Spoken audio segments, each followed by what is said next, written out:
आज आपण या व्हिडिओमध्ये सर्व पोस्ट ऑफिस खातेदारांसाठी एक अत्यंत महत्त्वाची बातमी देणार आहोत। जसे की भारतीय टपाल विभागाने पैसे काढण्याच्या आणि पैसे जमा करण्याच्या नियमात काही बदल केले आहेत, त्याबद्दलची संपूर्ण माहिती देणार आहोत। तरी आपण हा महत्त्वाचा व्हिडिओ शेवटपर्यंत पहा मित्रांनो। पोस्ट ऑफिस खातेदारांसाठी एक मोठी बातमी समोर आली आहे। तुमचेही पोस्ट ऑफिस मध्ये खाते असल्यास ही माहिती तुमच्यासाठी फार महत्त्वाची आहे। बचत किंवा गुंतवणुकीसाठी पोस्ट ऑफिस मध्ये खाते उघडणे हा एक सुरक्षित पर्याय मानला जातो व तसेच टपाल खात्याच्या विविध गुंतवणूक योजनांमधून गुंतवणूकदारांना चांगला परतावा तर मिळतोच, शिवाय केंद्र सरकारच्या अखत्यारीत टपाल खाते म्हणजेच भारतीय पोस्ट ऑफिस येत असल्याने जोखीम देखील यामध्ये कमी असते। अशातच पोस्ट ऑफिस खातेधारकांसाठी एक मोठी व महत्त्वाची बातमी समोर आली आहे। सरकारने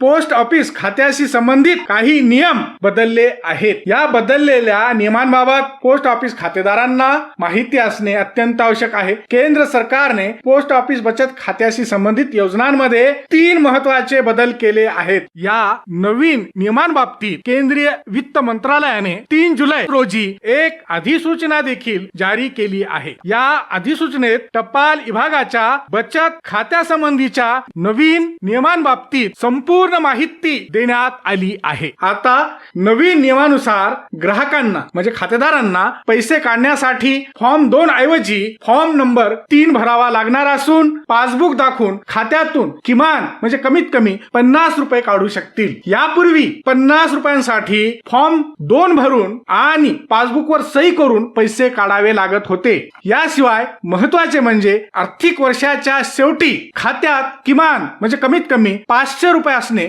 बंधनकारक आहे। यापेक्षा कमी पैसे असल्यास 50 रुपये दंड भरावा लागणार आहे, म्हणजे 50 रुपये खातेदारांकडून कापले जाणार आहेत। आता दुसरे महत्त्वाचे म्हणजे संयुक्त खातेदारांच्या संख्येत वाढ करण्यात आली आहे। आतापर्यंत फक्त 2 लोकांच्या नावाने संयुक्त खाते उघडले जात होते, मात्र आता नवीन बदलानुसार म्हणजे नवीन नियमानुसार त्याची संख्या 3 करण्यात आली आहे। आता 3 भागीदार एकत्र एक संयुक्त खाते उघडू शकतील। आता जमा रकमेच्या व्याजाच्या नियमात तिसरा महत्त्वाचा बदल काय झाला ते पाहू। आता बचत खात्यामधील महिन्याच्या 10व्या दिवसापासून ते महिन्याच्या शेवटच्या दिवसापर्यंत जमा रकमेवर 4% दराने व्याज दिले जाईल। या व्याजाची गणना केल्यानंतर प्रत्येक वर्षाच्या शेवटी व्याजाची रक्कम खात्यात जमा केली जाईल। जर का खातेधारकाचा मृत्यू झाल्यास खाते बंद केलेल्या महिन्याच्या शेवटी त्याच्या खात्यात व्याजाची रक्कम जमा केली जाईल। हा व्हिडिओ शेवटपर्यंत पाहिल्याबद्दल आपल्या सर्वांचे अगदी मनापासून आभार। खूप खूप धन्यवाद। जय महाराष्ट्र।